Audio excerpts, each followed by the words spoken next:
Premier League Cup football comes to Vitality Stadium. AFC Bournemouth against Derby County under-21s in front of a crowd of around about 2,000 this evening. The Cherries looking to build on that excellent win in their first match against Brighton by 3-0. Let's see if they can do it today. A very good evening from the Vitality Stadium. Delighted to say, joining me, Ian Wilding, Alan Connell, under-18s Bournemouth coach, and Neil Perrott from the Bournemouth media team.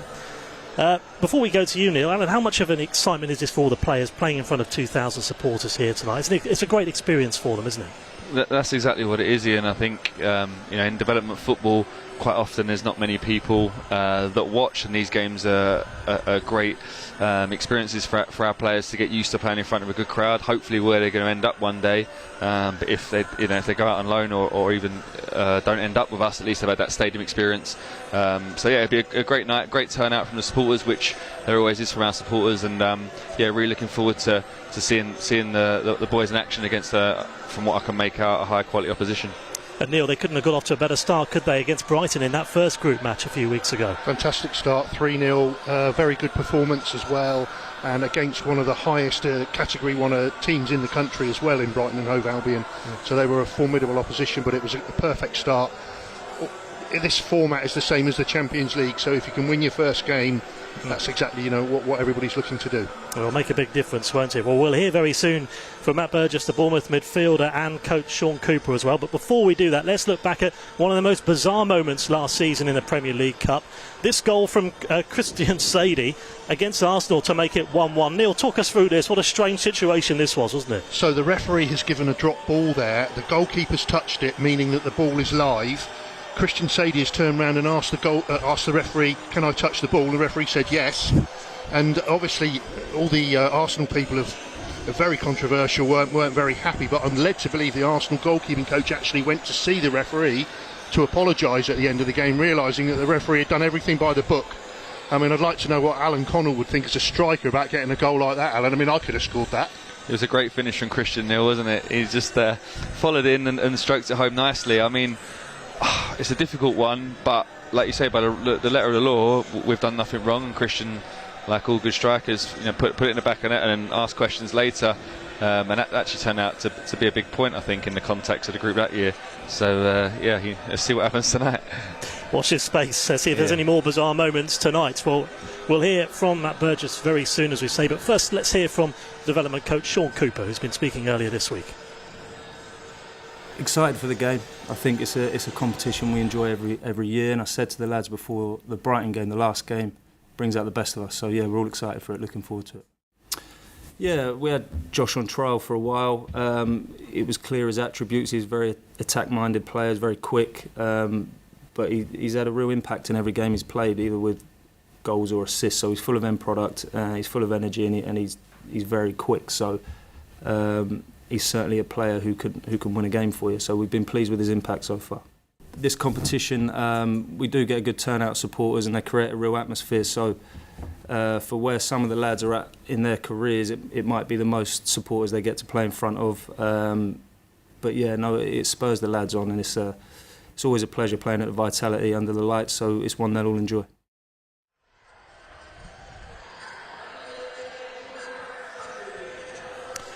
Shaun Cooper there praising Papula there right at the end of that interview, as the players are imminent, just about to come out of the tunnel as well here at the Vitality Stadium. About to come out any second. Before we do though, Alan, praising him there, Papula. What a revelation he's been. A goal and assist against Brighton last time out. How impressed have you been with him, and how far could he go? Yeah, Josh has come in from, he was at Watford as a kid, and I think he's been in non-league for the last couple of years. Coops and the 21s took him in pre-season, and he impressed. I saw bits of him, and he's a direct right-sider. I think he'll be playing right wing-back tonight, so it'll be interesting to see how he gets on. Obviously, goal and assist against Brighton. So he's first out in here at the Vitality Stadium, so looking forward to seeing him in action, and he's an exciting prospect. So let's see what he does tonight. How far can he go? I mean, like all these boys, I think the biggest word I can use is opportunity. You see the way that Jaden Antes and Jay-Z's took their opportunity last year. We've had some good ones over the years, and sometimes it's right place, right time, and being ready to grasp that opportunity. And you don't. It's why it's so hard to predict who are going to be the ones that end up, making the first team or having a football league career. So they're all good players. It's just a matter of doing the right things every day and taking opportunities on nights like tonight when people are watching. Well, another player who is certainly hoping to impress today, like Papula, is midfielder Matt Burgess, who's also been speaking to us this week. These games come little and often, so to play here at the Vitality Stadium in front of a crowd is going to be very, very good. It's been a fantastic start to the Premier League Cup. Your opening group game, you won 3-0 away at Brighton. How much confidence can that give you and the lads ahead of Friday? Yeah, going to Brighton and beating them 3-0 was a very, very good result for us. So, yeah, full of confidence and really looking forward to the game. It's a massive opportunity for all of us lads, and we've just got to do our best to take it and play as well as we can. There we go, there's midfielder Matt Burgess there speaking to us earlier on this week. He's in the side today as the players come out onto the pitch here in the Premier League Cup, and we can go through the sides now as well. It's Will Dennis in goal for the Cherries, as you can see there. It's an interesting lineup with some experience there, with Stevens and Hill at the back there with Francis, Oko, Burgess in the middle, Greenwood and Papula the wing backs, and Dawes and Sadie playing just off Da Costa Gonzalez. As you can see from the substitutes there's an awful lot of under-18s playing in that side. We'll go in the squad, and we'll go through that in a second with Alan about his thoughts on that ahead of a match tomorrow for the under-18s. As for Derby County, they play a 4-2-3-1 formation. As you can see from there, Clark plays at the back with Solomon. 3 changes for them after their defeat against West Bromwich Albion a few days ago. Kelly and Brailsford, the fullbacks. Hawkins and Haig in the middle, with Low Everton, Nunn and Ibrahim behind Sabolski, the big tall 6'4" striker for them. So we're about a couple of minutes away from kick-off here at Vitality Stadium. A good crowd here, as you were saying earlier, about 2,000 supporters. And going back to that as well, you look at the under-18s, a number of your players are on the substitutes bench ahead of a match this weekend. Your thoughts on that? You'll probably have your head in your hands slightly when they're on the ball, aren't you, making sure they're not going to get injuries tonight? Yeah, this is development football, and obviously we always try and promote and give opportunities, like I said earlier. Michael starts tonight, Da Costa Gonzalez, who's an under-18, playing in a different position tonight. Normally he plays wide, but he'll be through the middle tonight. And on the bench, the 5 subs will all be involved with the under-18s. We're at home to Cheltenham in the morning, so depending on if and how much they get tonight, will obviously impact sort of my team selection overnight and in the morning. So it was a very different Friday for us today, because obviously a lot of the players weren't there and all these boys. So we've unfortunately picked up some injuries before in the 21s, as can happen, I suppose. And so sort of watching tonight, obviously I'm hoping that none of the boys, obviously 21s included, fall foul to that fate. Well, Derby County can get us underway. The referee, who we understand only turned up about half an hour ago through the traffic, but he is here and he's about to blow his whistle to get this match underway here in the Premier League Cup. It's Bournemouth against Derby County. Let's see if the Cherries can build on that win last week. They actually finished 3rd in the Premier League Cup last season, did the Cherries. Just lost out on goal difference in the end. Let's see what they can do here tonight. And the Cherries then will be kicking towards their own supporters in the second half. That's always good, Neil, as well, when they are kicking towards the fans in the second half. That will give them that little bit of impetus, won't it, after the interval? Well, you said earlier about there's going to be over 2,000 people here tonight, and they've had to open the Steve Fletcher stand just to get everybody in. I mean, it was just going to be the main stand. Just quickly going back to the first game against Brighton, this is a much younger team. And a much changed team. Certain players have gone out on loan, a few players have got bad injuries as well, so a lot's happened in such a short space of time. I mean, taking Owen Bevan as a prime example, since that Brighton game he's made his Premier League debut and his National League debut, and he's gone out on loan, and he's out on loan at Yeovil now. Yeah, big differences, and a big difference in that team, and also the one that beat Fulham Sports 5-0 in the Hampshire Senior Cup as well more recently. Oh, now there's a block there. Well, what an opportunity that was early on, which came from nowhere there from Da Costa Gonzalez. And, that was almost fortuitous right at the beginning there, inside the first minute. Yeah, I think fortuitous maybe, but also the hard work and willingness from Michael to go and get after the goalkeeper obviously nearly resulted in an early goal for us. So he's made 2 sort of tackles and blocks already, Michael. He's all action, and he looks like he's on it, which is always a good sign for us. There he is again. That high press as well. Here they come again. Cherries out from Sadie to Greenwood. Tries to put it towards Sadie. Out for a goal kick. And interestingly, we've actually found out how to pronounce his surname, which means that we don't have to confuse him with Sadie. Another player, and also the one that beat Fulham Sports 5-0 in the Hampshire Senior Cup as well, more recently. Oh, now there's a block there. Well, what an opportunity that was early on, which came from nowhere there for the Costa Gonzalez. Included 2 penalties, and you see a left-back scoring a hat-trick. Well, here comes in Harry Evans in the Derby County goal. And he's going to pick that ball up again and then plays it short this time to Solomon. Solomon and Clark, the 2 centre-backs for Derby County tonight.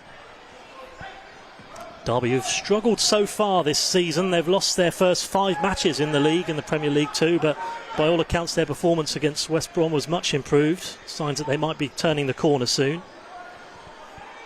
Yeah, just put that into context as well. They're a Category 1 club and we're a Category 3 club. They're playing in the 2nd division of Premier League 2, like you said there. And they've been in the top flight for, I think it was 6 years before they got relegated last season. Yeah, they've got some good players there. A number have come through their academy over the years as well. Here they are in possession with Ibrahim. Then that comes back again towards Solomon for Derby County. I think I'm right in saying, Neil, I think with the financial problems they've had, a lot of young players have made debuts through their academy. Nearly stayed in the Championship last year despite that points deduction that Wayne Rooney's side as it was then had. So, you know, they've been known for bringing players through. And of course a change of manager yesterday. Paul Warne went in there from Rotherham. Now then here's Sadie. Sadie gives the ball away that time. Clark feeds it forward for Derby County. That's aimed up towards Haig, but Bournemouth win it back. Is Oko. And Oko to Costa Gonzalez. Plays it towards Dawes, gives it away, and Derby County have possession here in this Premier League Cup match with SS as well. Here on AFCB TV, Facebook, Twitter and YouTube. Delighted to bring this stream to you tonight here from the Vitality Stadium with supporters here in the stadium here tonight, looking to see if Bournemouth can make it 2 wins in 2 in this competition. Interesting one about Ferdinand Oko. He couldn't play against Fulham Sports last week. He sustained a odd injury. He spilt a cup of tea on his thigh and was very badly scolded, so he was out injured with that, and I saw the wound and it was awful.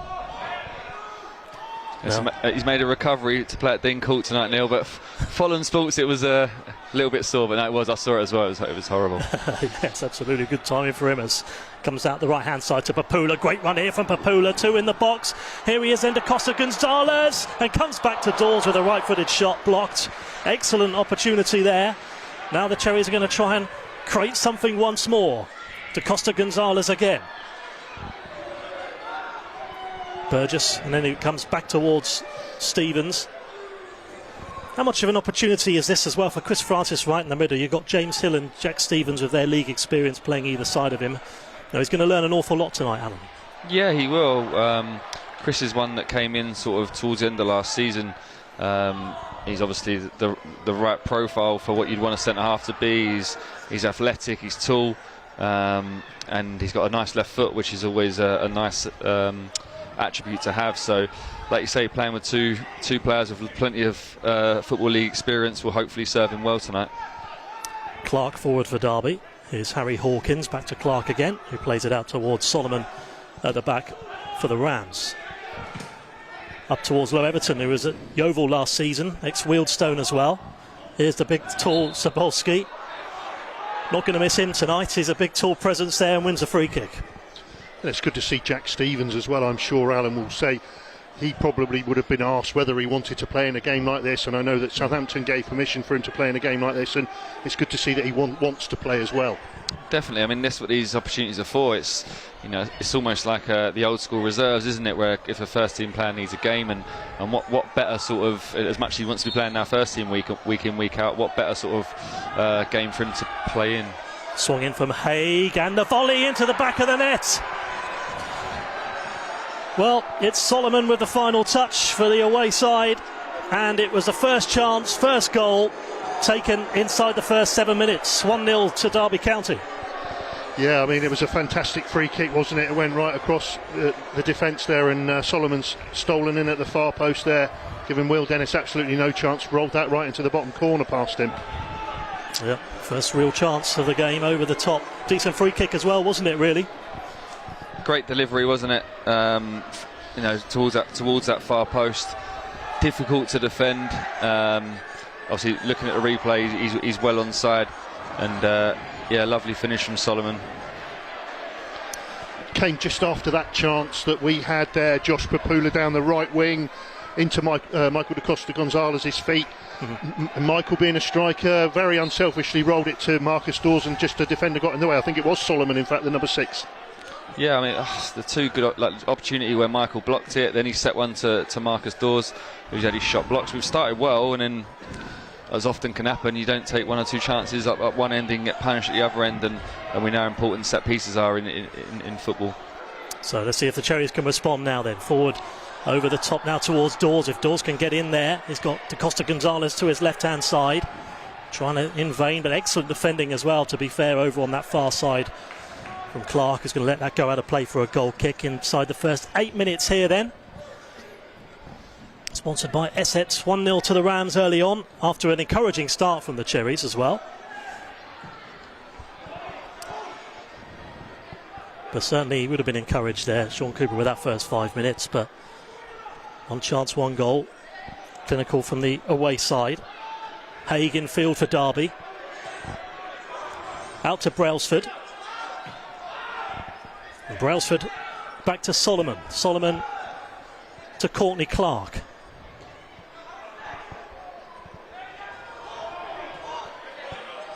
Brailsford again. Burgess. Stevens. Came off the bench in the 93rd minute against Newcastle last weekend, Stevens, and now it's back to Dennis. Stevens gives it away. No, the flag's up, and it's a free kick offside, and Bournemouth have a free kick. Left-hand corner own penalty area as we approach nearly the 10th minute here at Vitality Stadium. I think it looks like, in contrast in formations, obviously we tonight look like, well, we are playing 3-4-3 with Marcus Dawes and Dom Sardi playing as the two number 10s. Derby looked more like a 4-2-3-1 with their wide men just rolling off the line, and the fullbacks getting quite high in possession, and it's given the number 10 none license to go and get on the ball, and like you say, with Sabolski stretching the line, the big target man up front. So it'd be interesting how that pans out. Obviously two contrasting formations, but both teams looking to try and play through the thirds. Comes back again towards Evans, long for Derby, forward towards Sabolski. Stevens there picks up the pieces for the Cherries. Back to Dennis in the Bournemouth goal, but got to the 5th round of the FA Youth Cup last season as well, Alan. How encouraged are you with what's coming through from the under-18s right now? As we were talking earlier about all those players on the substitutes bench tonight. Yeah, we are. And obviously we've got pre-academy, academy, so we are. There's always players coming through. We've got some bright ones in the schoolboy age groups as well that we're aware of, and they're getting very well looked after by our coaching team, our sports science team, medical, player welfare. We're fortunate that the investment that the club has, and obviously we're looking to push on with the academy, which will hopefully mean we go from strength to strength. And yeah, we have got players coming through, but like I said earlier, these are great experiences for our players tonight, and obviously, like I said, the big thing they all need eventually is that big break, that opportunity to make their debut, whether it's here or somewhere else. And obviously we've had a lot of success in recent years of getting players out on loan in the Football League, which has served us well, and that's a route that we've gone down, and long may that continue, really. Well, certainly give them a taste tonight as well, wouldn't it, Neil, as Derby County have possession with the goalkeeper again once more, Harry Evans. Yeah, I mean, also what you've got to remember is that we've got some players on loan who potentially could have played tonight, but the coaching staff here will weigh up where there's better benefit for them. Should they be playing men's football for their loan club, or should they play here tonight? And they've chosen that Ferdinand Oko will not play for Truro City tomorrow. Marcus Dawes won't be playing for Poole Town, but then Noah Boutin is going to be involved probably with Weymouth tomorrow, although he could have played in this game. So, and then you've got other players who are professionals like Owen Bevan, Christian Sadie, played in the first game. They're now out on loan. Nathan Mariah Welsh, they can't play any in the Premier League Cup now. Interesting is now they sort of judge it sort of by a player-by-player basis. Here's Dawes now. Now then, he's got a bit of space. He's got Greenwood to his left-hand side. Here is Greenwood. Da Costa Gonzalez waits for it, and the cross comes in away this time there from Solomon, who's just going to put it out of play for a throw for the Cherries on this left-hand side. Got the ball in Derby's box on a few occasions so far here. It's Premier League Cup football. It's group match number 2 of 6. As Neil said earlier, it's a Champions League kind of format, this one. The top 2 progress through to the knockout stages, the last 16, in a few months' time. But a lot of football to be played before then. Papula kept in from Hill. Did well to do it as well, and it goes out of play for a throw for Derby County on that left-hand side. So last season was the only time we haven't actually qualified for the last 16. We finished third in the group on goal difference, as you said.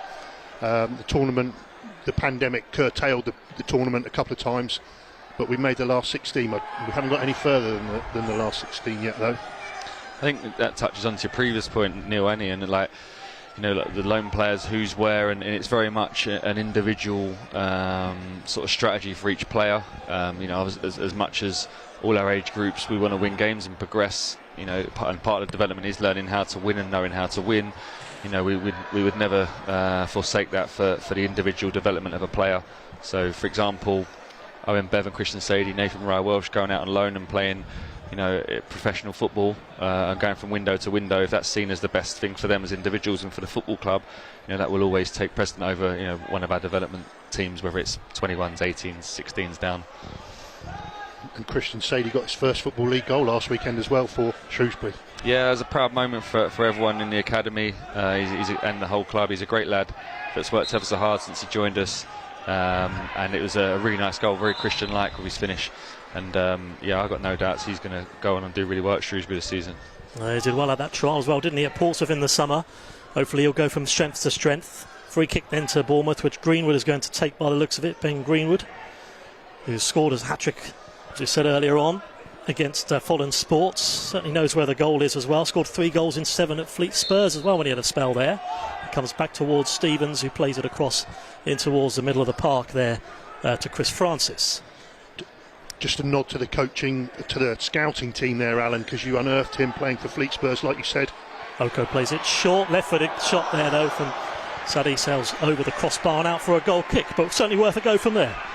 Yeah, lovely turn from Dom. He's very agile, very aware in tight spaces, and he showed it there. And at this point, he didn't hit the target, but the way he received and struck the ball was nice. It was just a little bit over, unfortunately for us. Going back to there about Greenwood, what was it about him that sort of attracted you to bring him to the football club so much, as well as apart from the fact that he does score goals for a left back as well, a left wing back? He didn't score too many for the under-18s, I remember, but he he's as soon as we took him on trial from was it Fleetbridge Spurs, I think he was at Fleet Spurs, yeah. Fleet Spurs. So he was halfway. They're normally with us in the under-18s for 2 years. We normally sign him on a 2-year scholarship. We got him probably just after the Christmas, halfway through as a first-year scholar. And the moment we saw him, it was like, yeah, we've got to sign him. And he went on to be a mainstay with us, showing his defensive capabilities and also going forward. And obviously, we're all pleased and proud that he started for the first team at Norwich the other week in the League Cup. And like I say, he's gone on to be captain now for the 21s. He's had loan spells, and he's a lovely player, Ben, lovely lad. And credit to, I think it was Carl Robson at the time, who was our head of recruitment at the time, who found him. That's credit to them. And a Republic of Ireland under-19 cap as well. He has. Now their forward it comes there from Evans up towards Sobolski there. He's going to win a fair few of those headers, although he's got competition there with those 3 centre-backs, big, tall, physical players for Cherries out there tonight. Here's James Hill. And Hill to Francis. Again, another player who's had non-league experience. Chris Francis was at North Lee last season, where he made 30 appearances in their promotion season as well, but given away. Here comes Kelly for Derby. Ibrahim. Oh, and it's not bad effort either from George Nunn. Thought that might have been creeping in at one point, but fortunately for the Cherries, sails wide. Goal kick, still 1-0 to the away side here, with Alan Connell, under-18s Cherries coach, with Neil Perrott from the Bournemouth media team with us here as well tonight. I think Will Dennis may have thought that might have been creeping in as well, just judging by the way that he dived there. It's not like he left it by any means. He looks slightly concerned, didn't he? But Bournemouth looking to Try and just keep possession here, which they do with Stevens. Stevens got Greenwood to his left-hand side.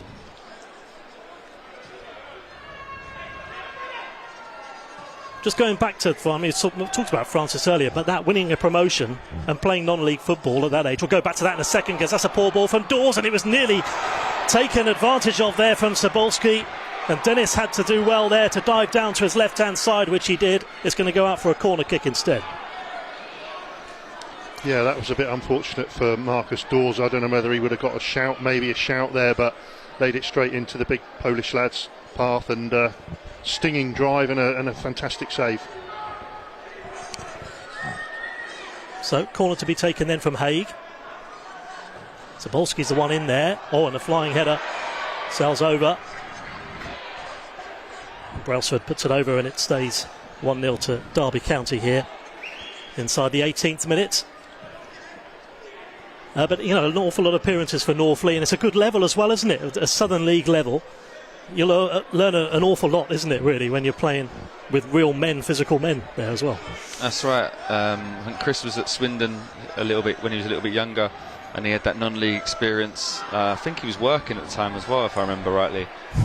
He's an intelligent boy. I think that was an estate agent maybe, or an accountant, Neil? I think he was an estate agent, yeah, and he's got quite a similar story to Tyrone Mings, yes. who comes from that neck of the woods, and he does resemble him in many ways as well. Yeah, he's got a similar frame, hasn't he? As I say, lovely lad, and he would have benefited massively from that experience. Evans plays it short to Low Everton. Hawkins forward to Ibrahim, plays it back, aimed up towards Brailsford, who's on the run. Greenwood tries to get there. He's going to get there first. Sees to the situation. Derby just growing into it, aren't they? Obviously the goals give them a lot of confidence, and we just haven't quite regathered that momentum after our bright start. Hopefully a spell of possession will hopefully get us further up the pitch. So we're in a group here with Queen's Park Rangers, Brighton and Derby, and we're the only one of the 4 teams that are playing our fixtures at our main ground as well, so that's going to be an interesting one.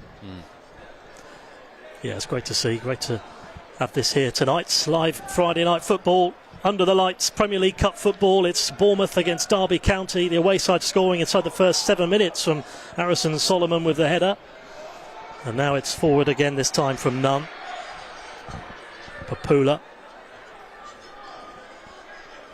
As Alan said, Derby County slowly growing into this game. I have to say the Cherries generally had it in Derby's half the first 5 minutes, more than the other way round before that goal. But Derby have had a couple of opportunities. They've taken one of them so far. Also had a corner which was headed over the crossbar, and here they are now in possession with the defender Solomon to Brailsford.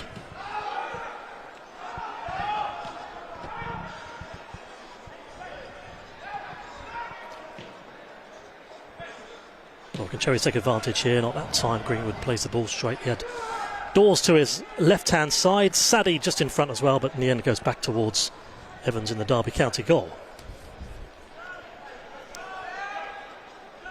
Yeah, Ben will be slightly disappointed. I think the opening into Dom Sadie was open. He just slightly mishit his pass, but on the front foot there, winning the ball back high, which obviously I know Coops will want from the boys. So hopefully we can see a bit more of that and get pressure on the ball higher up. Live coverage tonight with ESET, Facebook, YouTube, Twitter, AFCB TV on all the mediums tonight. Here come the Cherries now once more with Sadie. Sadie to the left-hand side, Greenwood. Greenwood's got Da Costa Gonzalez in there. Can he find him? Might go all the way here, plays it across, and, well, it could easily have been an own goal as well. Still might get another bite of the cherry. Well, that really could have gone anywhere. Sadie with the shot. It could easily have come back towards Dawes as well. Was just about to shout goal. Not quite sure how that one stayed out. Sadie in possession there, gives the ball away, and George Nunn clears for Derby County. So unlucky on 2 fronts there. Ben Greenwood, Dominic Sadie first of all did superbly to keep the ball when he was being had his shirt was taken off him. Lovely pass to Ben, great run, wonderful save. Then the ball comes out and another. It was just a block. I mean, it's hit the guy. I don't even know if he knew anything about it. No, I don't think he did really. Here come the Cherries once more. Pula aimed up towards Dawes, and it's Safely does it really for Derby there. Headed behind from Solomon. Corner kick to Bournemouth. This is going to give them the confidence they need at 1-0 down now. I think that you hit a nail on the head with Dom receiving in the pocket, showing what he's all about. Like you say, wriggled away from that player, put Ben Greenwood in down the left. That one moment of quality got us up the pitch, and now we're having that sustained pressure that, like I say, I know Coops will want. Greenwood to take the corner. Not a bad ball.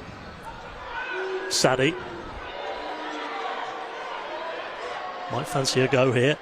Just blocked though. Lots of defending, good defending from the away team. Now comes back towards Papula, who had a spell at Hitchin last season where he made 6 appearances. Hill with the tackle. Costa Gonzalez comes back to midfield. He's got quite an interesting story, Josh Papula. When he didn't win a scholarship at Watford, he got a job working in hospitality. He was a waiter, he was a kitchen porter washing dishes at things like events, big rugby events at Twickenham and stuff like that. And all the money that he earned, he invested back into his own football career. He was hiring places to train and getting kit and stuff like that, working so hard just to try and get back into football. And he's earned his chance here. I'm sure there's a pun there somewhere if he does get on the score sheet tonight. We can think on my feet quickly enough. I'll have a think about that. Yeah. So, on the tempt fate. But Cherry's on the ball now with Sadie. I think with a lot of our players, a lot of them, many in my career, setbacks are part and parcel of football, and it's that resilience and character that's so important, because you're all going to always have spells where you're left out of a team, or you don't get offered a new contract, or someone deems you not good enough. But it's how you bounce back and what you're willing to do in them difficult moments. And like I say, with Josh there, he's obviously serious about being a footballer, and that will give him every chance. Halfway through the first half then, still just the 1 goal to the away side. Here's Dawes. Oko tries to put Papula away down that right hand side. Beats his man. Away from Clark. Still comes back to Papula. Goal. Chance there for Costa Gonzalez. Sadie's going to have the shot blocked again. They are creating these opportunities though. Last few minutes, Bournemouth, they're getting closer, but close but no cigar at the moment, as it's kicked out of play for another throw to Bournemouth. Yeah, just starting to, like I say, get a foothold, and Derby are a lot deeper than they were 5-10 minutes ago. And when the ball dropped to Michael's left foot, I just instantly thought it was going to be in the back of the net, but another block, as you say, Ian. Greenwood back to Stevens.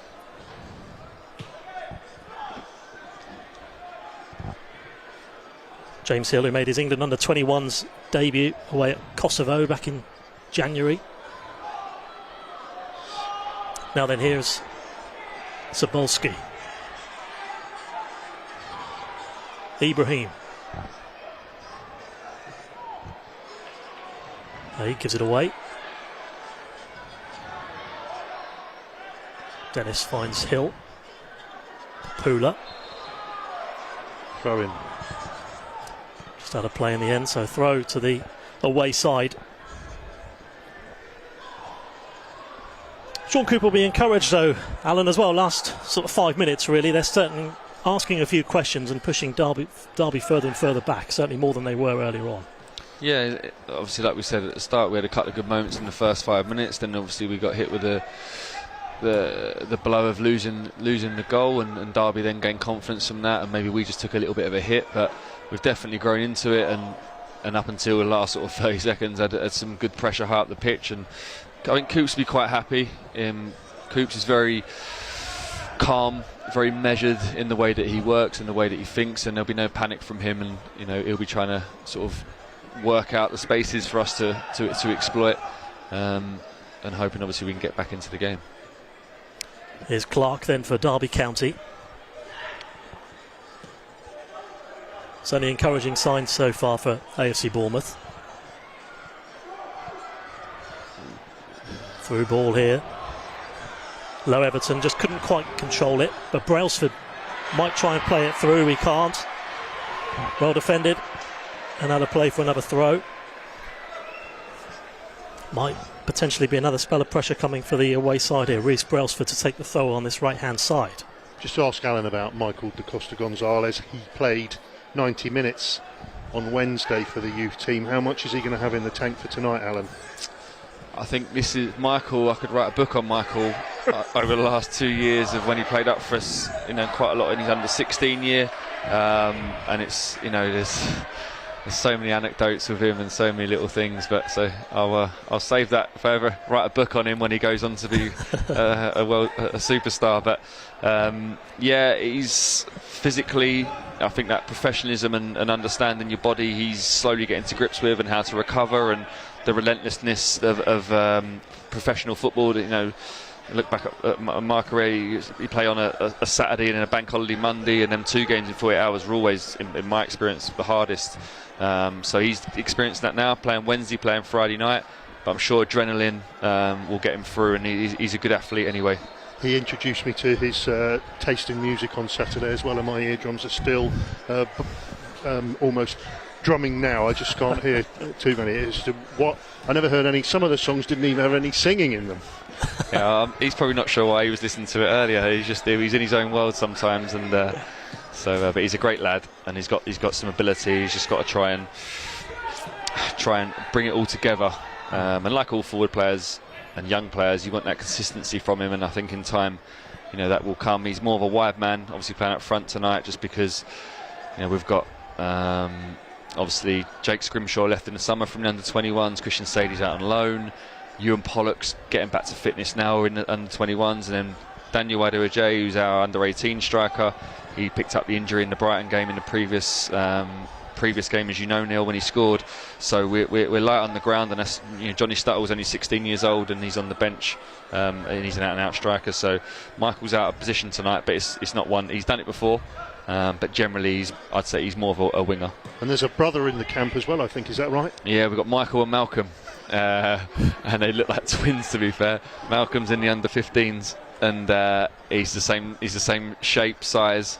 So yeah, he's done all right, Malcolm, and excited to see how he develops over the next sort of year, and we'll see where we go from there with Malcolm. But he's hopefully got his brother to lean on for experience and show him the academy sort of pathway and progression. That's always going to help as Clark plays it back there for Derby County. During a quiet spell of this game so far, you'd say probably the quietest spell so far, generally being played around that middle third at the moment. Aimed up over on that left-hand side towards Ibrahim, and away from Chris Francis. Good defending. Out of play for a throw. So Brett Pittman down there earlier on coaching the players, and he's been helping quite a lot, understand, over the last couple of weeks since Shaun Cooper's been involved more with the first team. Certainly a great person to have around as well, Alan. Yeah, Brett came in the summer on a part-time basis to sort of help with the forwards throughout the academy. Obviously with his experience of playing, and he's been around all the age groups and just getting to grips and understanding what the academy looks like, and obviously been around the 21s a bit recently as well, obviously with his playing schedule at Portchester. So he's been, like I say, doing a bit with the forwards in all the different age groups. So it's a great experience for him, just to see the club while he's still playing and understand how the academy works. And obviously he's going to have a lot to offer from, especially from a striker point of view. Obviously, the career he's had. Yeah, he's absolutely. Don't get much better finishers, do you? Certainly in his prime than Brett Pittman. Still got it as well by the sounds of things at Portchester. Cuts off Papula. Papula kicks it off Kelly. There's another throw to AFC Bournemouth. Still this quiet period sort of continues at the moment.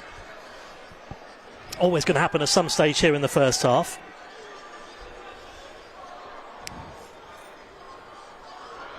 Game number 2 of 6 here in the group stages in the Premier League Cup.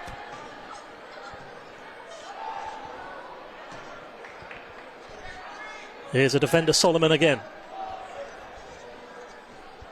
Yeah, one of our group games, a home game, comes in the international break for the World Cup, so that's on a Saturday. So that you can get your football fix on a Saturday in December. Yeah, I'm sure that'll be well in demand as well. Here's Brailsford. Brailsford back towards Low Everton. Hawkins. Be interesting, that one, just for all the teams, because I don't know what obviously the first team schedule will look like, and do teams then all of a sudden use that as a game to, not just us but any club, do they use that to give some players minutes to keep them ticking over? And that'll be interesting, obviously, how that dynamic will work, obviously, because it's such a new thing with a Winter World Cup. And you obviously have your programmes on a Saturday morning as well, so whether you would play that or not, no idea. It's a long way off. But yeah, it is. No, that'll be an interesting one, and as always, we'll have to be adaptable. Unprecedented times, isn't it, really, this season? The Winter World Cup here at Derby County now with Hawkins short towards none. Derby are actually in action again themselves in the Premier League Cup on Monday night against Queen's Park Rangers, so they've got another game to come in 3 days' time. Here's Clark. And Clark out to Solomon again.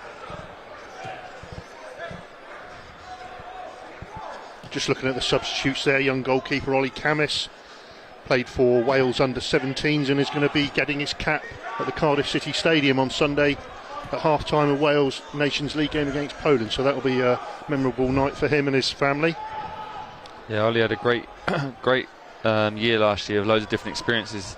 Welsh Cup, and as a first-year scholar as he was last year, he played in all our FA Youth Cup games, played loads of our League and Cup games, so yeah, he had some great experiences last year, and definitely be a moment to savour for Ollie and his family.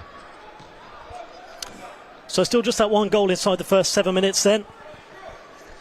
12 minutes of normal time left to go here in the first half.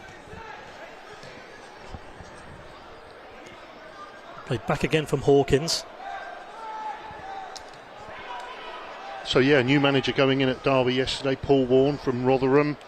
This is going to give the Derby lads, it's going to be his first chance to see them as well, so staking their claim. Yeah, chance to impress, that's for sure. Now then, right-footed shot on target from Zabolski. Always going to be comfortably held there though from Will Dennis in the Bournemouth goal. The first real attempt on target for a fair few minutes now in this game. Yeah, I've heard lots of good things about Paul Warne. So yeah, it wouldn't surprise me if he's watching this online tonight, getting to know the young players at his new club. So yeah, he seems that type of guy that's quite studious and quite in depth about everything. So you haven't had the success he's had at Rotherham if you're not like that. So maybe he'll want to look at some of the young players tonight as well. Well, you realise how much of a success and how well he was thought of by the outpouring of affection for him when he's left, and that he wrote an open letter to the supporters and everything. I was reading all about it last night. It was great to see. Yeah, certainly a heartfelt message from him, wasn't it? That's for sure. Now then, it's forward from Haig. Zabolski is fouled. They call that taking one for the team, Al? I thought it was a good foul. So, I thought Zabolski got Chris Francis sort of turned, so to speak, there, and I think they had a potential 2v1 on Derby's right hand side. So yeah, I think that was a good foul to take from Big Chris. Well, Ollie Camis warming up over on that far side. Will Dennis picking up an injury over in that penalty area, which is a concern. So we were only talking about Ollie Camis, the former Chelsea youngster, only a couple of minutes ago, and he may well be called into action sooner than we thought. Yeah, he's warming up. Yeah, hopefully Will's obviously okay. Let's see how it pans out. Chance to have another look at probably Bournemouth's best chance so far. That shot originally from Sadie was kind of blocked inside the 6-yard box and cleared. It was a real goalmouth scramble in there. Here's looking at it from another angle. Great defending from Clark as well at the back there to stop that from being 1-1, but that was during a decent period as well, wasn't it, for Bournemouth? That 5 minutes, a little bit like the first 5 minutes, but slightly more pressure and a couple of really good opportunities there. Yeah, that was definitely our best spell, definitely. So, and we created 2 or 3 good openings in that spell. So, hopefully we can get a similar spell of possession, and then we can start getting our forward-thinking players in creative areas again to try and obviously create more opportunities in the final third. Well, Will Dennis is back up onto his feet, which is good news, so it looks like he's going to be okay to carry on. So that's a relief, that's for sure. Bit of WD-40 for Will Dennis, is that right, Neil? Yeah, I've not heard that one before, actually. Have you actually not? No. That's why his squad number's 40. Did you know that? Will Dennis, WD-40. I didn't know that. Oh, Neil, a man of your experience and you love a funny stat. I thought you'd have worked that one out, but yeah, there's WD-40. He's got one on tonight, though. Yeah, but his squad number for the first team is 40.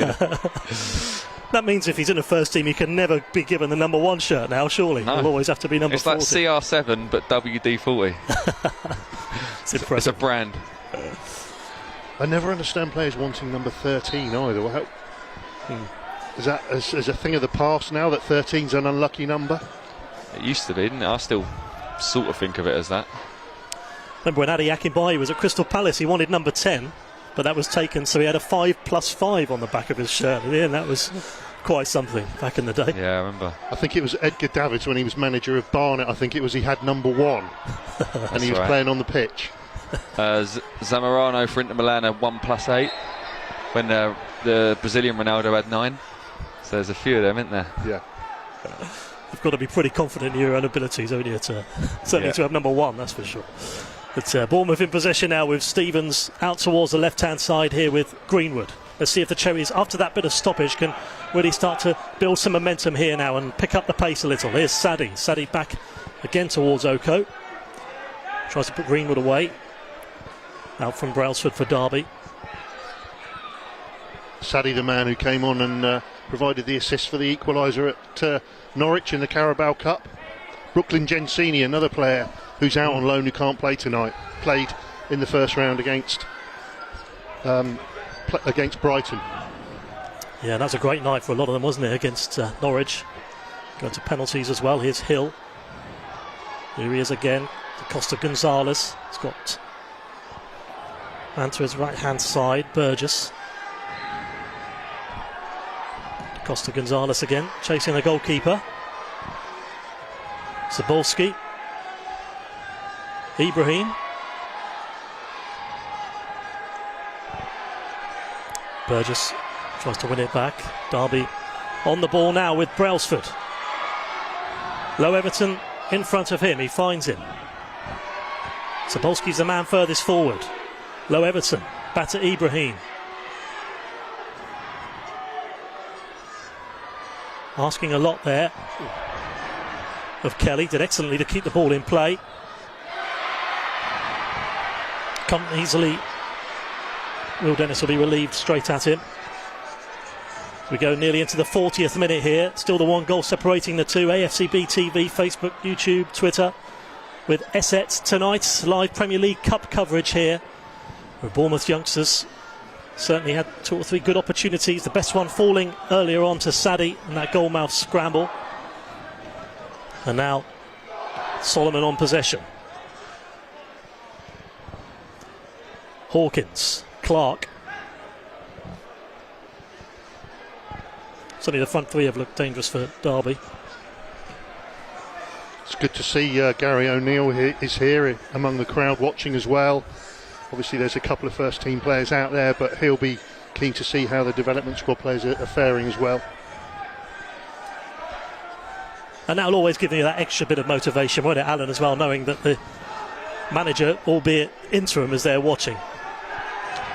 Of course, like I said earlier, opportunity is what you want in football, in life, and you know, if you're a young player playing in any game, there's always people watching. But like I said, tonight's a great stage, great platform for our players to showcase themselves in front of Gary O'Neill, Simon Francis, you know, the people that run the club and look after the technical side of things. So you know, there's always opportunities to impress people, and you never know when that moment might be that makes someone give you an opportunity. So it's important, like I said earlier, our players obviously, you know, perform to their best tonight. Here's Francis. Hill. Got Papula to his right. Burgess to his left. Here's Papula. Good play as well to keep the ball. Francis to Stevens. Greenwood.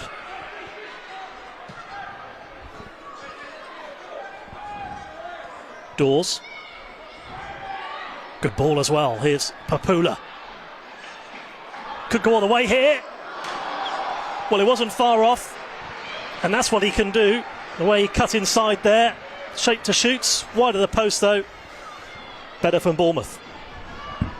Yeah, lovely double switch of play round the back through Jack Stevens and Ben Greenwood. Marcus Dawes pulled wide, dropped in on his favoured right foot, and a lovely switch to Josh Papula, and he's capable of going inside and outside. This time he comes on his left, and it looked close at that near post. Good play. A lively couple of minutes there from Papula as well. Did excellently just before that as well to keep the ball and keep possession, play it back towards the halfway line. Here's Da Costa Gonzalez. Dawes.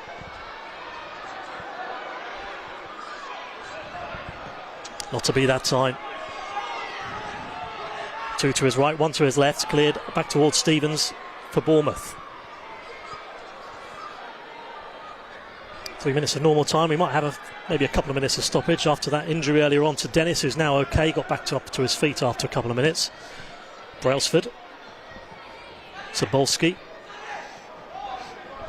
Low Everton. Towards Sobolski. Francis. Sadie. Excellent first touch as well to bring that ball down. Just about going to keep it in play as well. Can he get the better of the defender? Not that time. Free kick, foul in the end on Solomon. Free kick to Derby County, who scored that only goal after 7 minutes here at Vitality Stadium. Yeah, good forward run from Dom Sardi again. Took it well out the sky with a ball from Chris Francis. Unfortunately, obviously gave away the free kick at the end, but I think Dom's been a bright spark so far. A couple of moments of quality. Josh Papula's been an outlet. Marcus Dawes, a couple of moments as well. So we just need to try and get these players on the ball a little bit more. I think we've struggled to play through them a little bit. So again, that'd be, I know, knowing Coops, he'll be trying to work out ways to get them creative players on the ball where we can hurt Derby. Greenwood delivers it long against the Derby County side, who lost their opening game 5-2 against Leeds at Pride Park. Lost to Middlesbrough away as well, 3-1, but as Neil said earlier, they are a Category 1 academy, and that level, Premier League 2, whether that's Division 1 or Division 2 at that level, is an excellent level. And they've certainly got a decent academy, Derby. They lead by that goal to nil at the moment. A big test for Bournemouth tonight. And now it's ball down from Dawes. Dawes has fouled there, nothing given. Back towards Dennis in the Bournemouth goal. This is Marcus Dawes' first game as well. He's been out for a month of an injury, so I've seen how hard he's worked to get back to fitness. So it'll be interesting how he goes as the night progresses. Georgie started his career as part of the Bristol Rovers youth team. Long ball forward, then get towards. Easily picked up there. Harry Evans in the Derby County goal. They were coached by Pat Lyons, who was actually released as a player as an 18-year-old at Derby County. Side lead by a goal to nil to the final minute of normal time now. And Bournemouth, who won the Cup double last year, they regained the Central League Cup, won the Hampshire Senior Cup as well, for that famous Mark Travers header against Eastleigh in the final. Don't think he'll ever do that again in his career, you wouldn't think. That was a great header. I remember the noise when he headed it. It was proper. It was like when as a goal. I think it's at Dortmund when it hits the back of net. You can always hear that noise at the back of net. It was the same when Travs got his head on that. I think it was Gav Kilkenny's corner that night. And yeah, I remember that. It was a boys' own night because he then went on and saved a couple of penalties in the penalty shootout as well. So what a night for him. It was. Every free kick and corner when the goalkeeper's up always seems to gravitate towards the goalkeeper as well, doesn't it, for some reason. There's Greenwood in possession now for the Cherries. Stevens. Hill, who arrived back in January from Fleetwood. Oko towards Hill on that right-hand side. Tries to put Papula away on that right. 2 minutes of added time indicated from the fourth official then. We were probably pretty much expecting. Here in the first half, live coverage tonight. We're pleased to bring it to you with Essets. Alan Connell, under-18s coach. Neil Perrott from the Bournemouth media team here this evening with us. As the Cherries have it with Greenwood on this left-hand side. Here's Dawes. Decent run. 3 players around him though, in between the two of them. In the end, in between Burgess and Da Costa Gonzalez. Here's Sadie. Greenwood. I think Shaun Cooper will be quite happy with it. I know they're potentially going to be losing 1-0 at half time, but I think overall I think he's going to be quite happy with. They've created some good chances, but for a couple of blocks we could be leading 2-1. I mean, there's not been a great deal in it. It's not like Derby are streets ahead by any means. We're certainly right in this contest. Well, there's been an awful lot of positive elements in it, hasn't there, as Stevens out towards Greenwood. Just touching back on my earlier point, Neil, I think Coots might have changed to a 4-3-3. Marcus seems to be hugging his left touchline, which he's done a lot before, a lot more.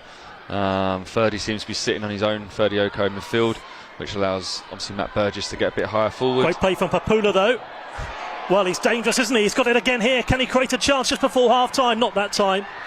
Still might get an opportunity. I think that will probably be the whistle now, but again, that came from absolutely nowhere in the end. Great run from him, but there's the whistle at half time. That goal inside the first 7 minutes separating the two teams. Bournemouth have had a couple of really decent periods, particularly one where they created their best opportunity from that goal-mouth scramble. That shot in the end from Dominic Sadie was cleared off the line from Clark. But a goal after 7 minutes has given Derby County, as we were saying earlier, are from the Category 1 Academy in the Premier League 2. And they are leading here by a 0-0 at Vitality Stadium. Bournemouth will be shooting towards their own supporters in the second half. Let's see if that can prove an advantage as the Cherries look to get back into this game here. Let's have a look then at that Derby County goal. Seems quite a while ago now, but here was the free kick. Really good free kick into a dangerous area. And to be fair, it was a well taken clinical goal as well. Another angle as that as well from behind the goal inside the first 7 minutes. But that, again, Alan, just shows how ruthless things can be. It just followed that good period from Bournemouth early in the game. Derby, first chance, first goal. Yeah, and like I said earlier, so we know how important set pieces are, and unfortunately, from our point of view, it was a great ball in, a great finish from Solomon. And yeah, I think we responded quite well, to be honest. I think Derby, you can see their quality. Like I say, I keep saying it, but they're a Cat 1 academy, and they're used to playing high level, top level opposition every week, and this is definitely a real tough test for us tonight. But we've more than held our own and showed that we're capable of getting back in this game. Well, talking of a response, there was a good response as well. But 15 minutes or so later, that good opportunity. Did well with the shots. It was Clark in the end, who was a hero for Derby County there to clear the ball off the line to stop Bournemouth from getting that equaliser. I'm sure there will be more opportunities to come in this match though in the second half. Join us in the Premier League Cup in the second half on AFCB TV, Facebook, YouTube and Twitter. It's in association with Essex, our sponsors for tonight. Let's see if Bournemouth can get something from this game in front of a crowd of 2,000 here at Bournemouth. Half time here, it's Bournemouth 0, Derby 1.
And welcome back to Vitality Stadium here in the Premier League Cup, where the Cherries are 1-0 down, but they've certainly had a lot of positive moments in the first half. They've created 2 or 3 good opportunities, one particularly from Dominic Sadie, as they changed formation slightly towards the end of the first half as well, from a 3-4-3 to a 4-3-3. And welcome back, I'm Ian Wilding here on AFCB TV, Facebook, YouTube and Twitter in association with ESET. We're delighted to bring you the stream here tonight's live Friday night football under the lights in front of a crowd here at Vitality Stadium, around 2,000 here. And Alan Connell, the under-18s coach, and Neil Perrott from the Bournemouth media team with us here tonight for this match and this second half, which is going to get underway in a couple of minutes' time. Derby an awfully late coming out of the tunnel, but eventually they do emerge out of the tunnel here. Bournemouth were out about 2 or 3 minutes ago, but come to you both now. Alan, certainly, as you say in the first half, there was lots of positives for Bournemouth. Just need to find a goal from somewhere. Yeah, like we said before, Ian, we haven't got an out-and-out striker in our starting lineup tonight. So yeah, the hardest thing to do in football is put the ball in the back of the net. So there's been lots of good play. I think Coops will want more high energy, probably more sustained pressure, and really test this Derby backline. But hopefully that will come in the second half. And like I say, we've been a threat, but I think there's more to come from us this second half. Neil, how impressive you've been with Da Costa Gonzalez there today, playing as in usually a winger, but playing as a striker tonight. And he's pressed really well, hasn't he? And he's had some decent touches out there so far tonight. Yeah, I watched him for the youth team last season. Remember, they played away at Exeter in the third round of the Youth Cup, and he scored a great near post header. He looked really, really lively that night. Obviously, Alan's seen him progress in the last few months as well. And it's never easy, Alan. If you're a striker, an out-and-out striker, or you're a winger, having to swap roles, it's never going to be easy for someone. Particularly, he's up against Category 1 players, strong defenders. A lot of these guys played against Chorley in the FA Cup last season for Derby, so they know what they're doing. But yeah, he's done well, and like I said, I really do think we're in it. I know it's a cliche, but I think the next goal is going to be absolutely crucial in this game. Well, it certainly will be. So let's get this second half underway then. And Derby looking to extend the lead. Yeah, you would think that second goal would probably kill Bournemouth as far as the scoreline is concerned, but the Cherries still well in this one at the moment. They trail by a 0-0. Slight change in formation, which is adaptable. It could be a 4-3-3. They can move it to a 3-5-2 as the match goes, or 3-4-3 I should say, as the evening goes on. Dennis in goal, Hill, Francis, Stevens and Greenwood at the back, with Oko, Burgess and Sadie in the middle, and Papula and Dawes out wide, with Costa Gonzalez as that lone man up front. Kingsley Wellings on the substitutes bench with Baden Johnson, Johnny Stuttle, Lewis Brown and the goalkeeper Ollie Camis, who we did see warming up earlier on after a slight injury to Will Dennis, who got back onto his feet and he's okay. As for Derby, Evans in goal, Brailsford, Clark, Solomon, Kelly at the back, Hawkins and Haig in the middle, Low Everton, Nunn and Ibrahim playing just behind the big tall Sabolski up front, as it's out of play there from Francis and out of play for a throw for Derby County on that right hand side here in the Premier League Cup, the second group match for the Cherries, having beaten Brighton over Albion in the first match by 3-0, but a very different looking side to the one that played in that one, as it's away this time from Burgess. Sabolski, good play from Stevens, showing all his experience there, and the 28-year-old plays it towards Papula. It's got Da Costa Gonzalez in front of him. Finds him. No one in the box at the moment, but Papula wants it. Papula gets it. Nearly found Dawes. Decent cross. Couldn't quite find him though. Cleared that time from Low Everton. And then it's short up towards Oko. And the pass in the end from Francis, and Oko out towards the left-hand side. Ferdinand Oko, who joined in 2020, having been part of the West Ham and Spurs Academy. But good play there from Papula again down that right-hand side, but it was headed clear. It's a lovely cross there. It just needed Kiefer Moore on the end of it, really, and I think it would have been 1-1. It was like that cross last night where he scored in the Wales game, but I don't want to big him up too much, but he sort of gets me off the edge of my seat, Josh Papula. He's that sort of player when he's got the ball. Da Costa Gonzalez, shots blocked. Going to try again, plays back to Greenwood. Greenwood to Dawes. Sadie in the middle. Over Sadie, off the knee of Kelly. Corner kick for the Cherries on this near side. They didn't have too many corners in the first half. They've got one now. Let's see if Bournemouth can respond here early on in the second half. Yeah, a couple of nice attacking moments for us. Crossing the right from Josh, as Neil said. And obviously Marcus Dawes is crossing the left there, and obviously we've forced the corner, so let's hope we can do something from here. Hill, Stevens, Francis all in there. Costa Gonzalez in there as well. Volleyed from Greenwood, and Sadie's there. The flag's up on the near side. But, well, hit it with pace. Great strike, but the flag was up after it came towards Sadie and volleyed from the left-hand corner penalty area. Not to be that time, but what a strike nonetheless. Straight off the training ground now, surely that one. Yeah, it'd be interesting if that was planned or that was something that Matt Burgess just saw Ben Greenwood unmarked. I don't know if that had been planned or not. So, but a great strike from Matt Burgess, good contact from Ben Greenwood, and yeah, unfortunately Dom was just offside. It's almost a Paul Scholes saw him do that a couple of times, didn't we, from outside the box. Encouraging start to the second half, though, in the early stages of this second half here with the youngsters. Derby County aimed up towards the big pole. Zabolski. Low Everton. Still got it, tries to beat Greenwood. Greenwood gets a touch to stop them from getting the cross in, but it is a corner kick. And it might be a fairly end-to-end few minutes coming up, you get the feeling. Corner kick to Derby County, which is going to be taken from Haig on that far side.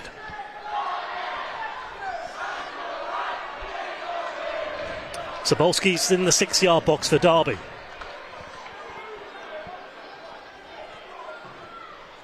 Haig with the corner. Comes back to Low Everton.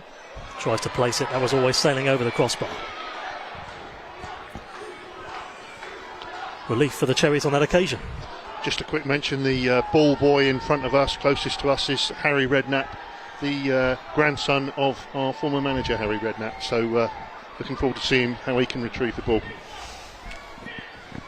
It's only 2 Harry Redknapps. So you are lots of your, is it first years and under 16s of the ball boys, Al, is that right? Yeah, our first year scholars are ball boying tonight, which we do generally for the Premier League Cup games, and even for the first team games, our first years do the ball boying for the majority of them when we're not away from home on a Saturday morning because we can't get back for kick-off. Yep. But quite often the ball boys you see are sort of our first year scholars who are sort of I suppose under 17s you'd class them as. So yeah, it's part of the grounding, I suppose, and understanding the game of when and stuff. And like I say, this is, you think of the old days, what an apprenticeship used to be. They're cleaning the boots and that type of thing. It's just I suppose a modern day version of that, really. And they did the crossbar challenge at half time as well, and I saw two of them hit the crossbar, which was no mean feat. Yeah, how often does that happen? Now then, here come Derby. Good run there in the end. He's brought down as well. There's a trip on Haig, who took that corner kick a minute ago for Derby and then made a good run up towards the edge of the penalty area and wins the free kick in a dangerous position for the away side as they look to extend their lead. He might fancy this as well, this free kick. He's going to put the ball down. He won the free kick. I think he might take it as well. Dangerous run from him. 52nd minutes, AFCB TV, Facebook, YouTube, Twitter. Might be a left footer.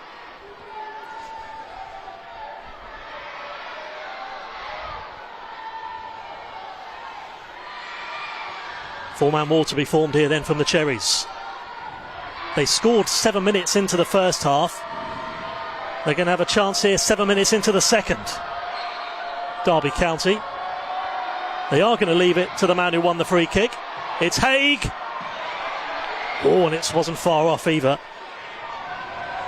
Again, 7 minutes into the second half, but still 1-0. Yeah, lovely effort from Joe Haig over the wall. I'd like to say Will had it covered, but it was a great effort. It looked like it was very close. Yeah, and mouthed stuff for a second.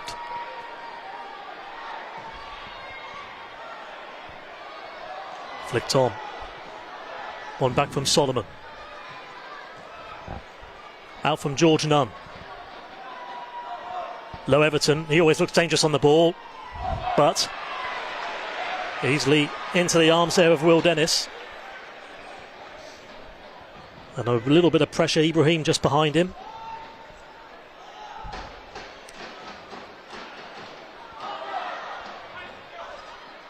James Hill. Papula. Burgess.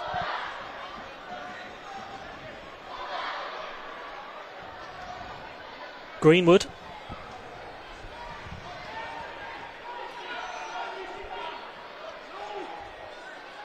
Francis. Greenwood again. Keeping the ball well. Stevens. And he plays it out towards Papula on this right-hand side.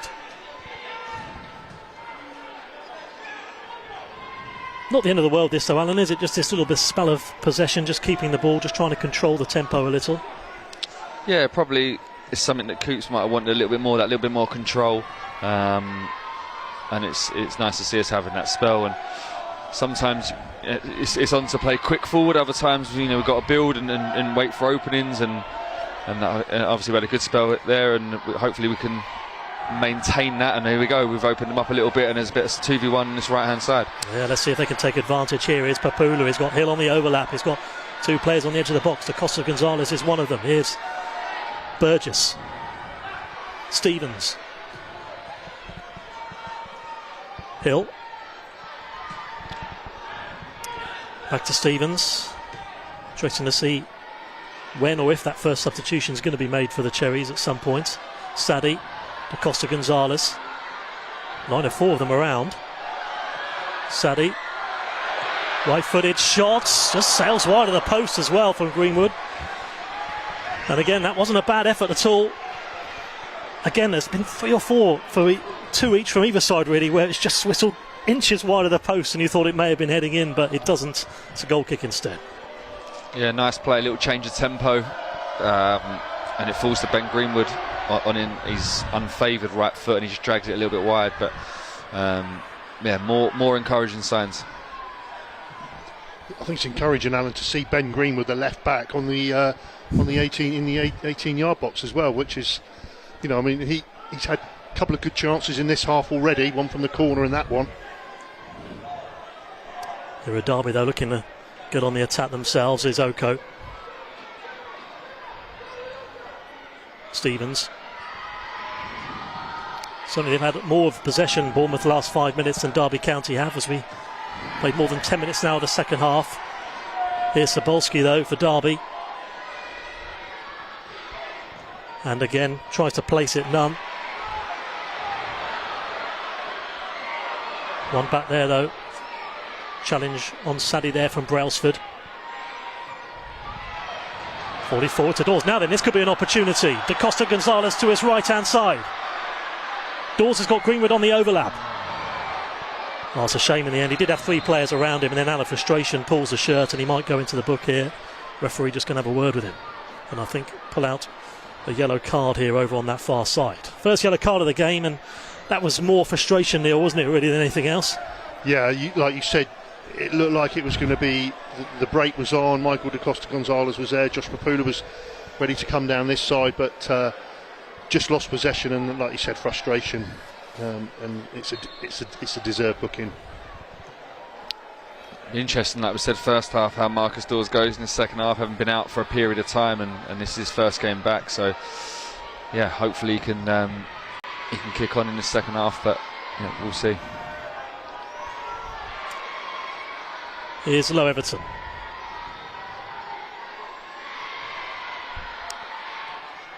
Challenge in the end from Oko. Going to get another chance here though. Kelly played a cross. Good defending there though. It came off Hill.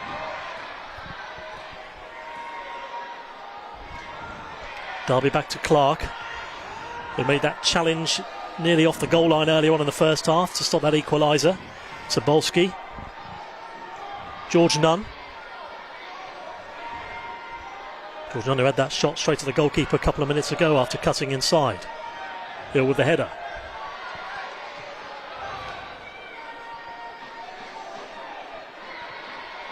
So a couple of opportunities for both sides so far here in the second half. A lot of keeping the ball from both sides really inside their own half for a big chunk of it as well. So it's back again from Hawkins for Derby. That will suit Derby as well, just to keep possession the way they are, leading by that 1-0. Here's Hawkins.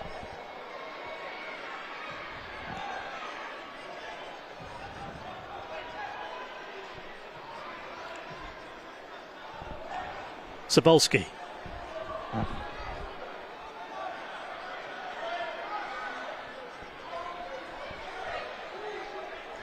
Here's Haig.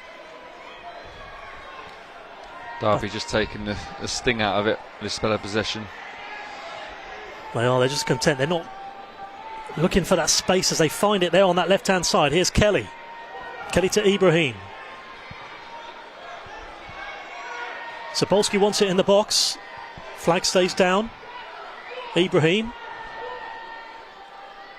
Good run from Ibrahim. He might go all the way. It's always going to hit the side netting though, but I mean, he managed to get in there into the box. And he just hits the side netting in the end, but Papula's just on the floor as well, so he's going to receive some treatment on this near side. But as we approach the hour mark here, Alan, your thoughts on what you've seen so far here in the second half? I think it's probably been a little bit of a tale of two halves in this 15 minutes. Thought we started the half well, had the opportunities that we spoke about, and like I say, Derby have just killed our momentum a little bit with that spell there of sort of maybe 2-3 minute possession, obviously ending with that effort from Ibrahim. So yeah, opportunity for both sets of staff to speak to their players. So let's hope Josh Papula's okay, and then let's see what we've got. Like I say, I still think there's more to come from us. We always finish strong. Our fitness, our work ethic, our mentality, he's worked on every single day. So let's hope we can finish this game strong. Well, it'll be a real blow if Papula does have to come off. Let's hope he's okay. Here in the Premier League Cup, it's actually the 9th edition of the competition, and they've certainly shared out the winners because there's been 8 winners as well. West Brom were the champions last season, beating Wolves in the final on penalties, 2-2 after extra time. And there's been a number of winners, as we say, the likes of West Ham, Reading, Swansea, Aston Villa, Southampton, Everton and West Brom, all lifting the cup. And it includes teams from categories 1, 2, 3 and 4, Neil. As you're saying in the first half, it is a great opportunity for players that wouldn't necessarily get to meet teams from category 1 academies, especially teams from category 4. It's a real level playing contest. Yeah, and then there's some qualification that goes on as well in the early stages with the Cat 4 teams. I get the impression that we may have had to qualify in one season, but it's interesting. Like you said, West Brom were the winners last season, and we beat them 4-0 here. They were in our group. That was a memorable night as well. Looks like Josh Papula is walking towards the dugout, so it looks like it could be a run out for one of Alan's players, Bailyn Johnson. Yeah, winger. So it's a straight swap. Like you said, it's disappointing to see Josh Papula go off because you could have seen him being their sort of trump card, the magic man. He was doing well, unlocking the defence now and again, but Alan, you know more about Bailyn Johnson. I've seen him a few times, but just tell us what we might be able to see from him. Yeah, he got released by Arsenal in his under-16 year, and we had him on trial for a little while. And at the time we were looking at him as a striker. And after not scoring in a few games, he started to tell me actually he prefers it on the wing. So he's been right wing, left wing for us generally. Although he's capable, like I said, of playing up front, and that's where he's gone now. Michael DeCosta's gone to his favourite right wing position. So Bailyn will give us energy, endeavour, and let's see, if he can have an impact on the game that he's more than capable of doing. And it gives you a chance to bring out your stat as well for Bailyn Johnson, Neil, as well. I was just about to come out with that. 2013 Champions League final, Dortmund against Bayern Munich. He was a mascot led out by Bastian Schweinsteiger. At Wembley. Was it at Wembley? Yeah, it was, wasn't it? That's tremendous knowledge, that one. Bailyn Johnson. And here he is 9 years later playing for Bournemouth Academy. Back towards Dennis. Under the lights here, Vitality Stadium. The Cherries have come close a couple of times in the second half. Yet to score, though. Real opportunity on the edge of the box earlier on from Greenwood, who put it just wide of the post. They have come close. Certainly, you'll think there's a fair few more opportunities to come here in the last 27 minutes of this match here. Premier League Cup, match 2 of 6 here in the group stages. Facebook, YouTube, Twitter, and AFC BTV in association with Esset. Alan Connell and Neil Perrott with me in the commentary box tonight as it comes back again towards Evans in the Derby County goal. Here's Clark. Under pressure here from Costa Gonzalez. Joshua fouled his man though. Again, good pressing though nonetheless, but free kick to Derby County. Going to be handy for these two, the lads up front. They're going to know each other's games as well, playing regularly, training regularly, both second years with your group, Al. Yeah, and Fulman on the left side. Obviously, Marcus Dawes is a year older, but last year they played countless games together for us in the 18s last year. So them top three for us know each other particularly well. So let's hope there's that chemistry we see in a short while. Burgess there forward towards Bailyn Johnson with his first contribution. Wins a free kick, fouled. This could be interesting. Free kick, so Cherries can put a decent ball into the box here, hopefully. And Greenwood to take the free kick on this right hand side. I think you can almost guarantee it's definitely going to be a decent ball into the box from Greenwood. I hope I haven't kissed death in there, but he's got a lovely delivery, and he's got it's always a wand when it's a left foot, isn't it, for some reason. Yeah, let's see what he can do here. We'll give you credit there if this ends up in the back of the net, Neil. Greenwood to take the free kick. Hill's in there. So too is Stevens. Did well to win that free kick in the first place, Johnson.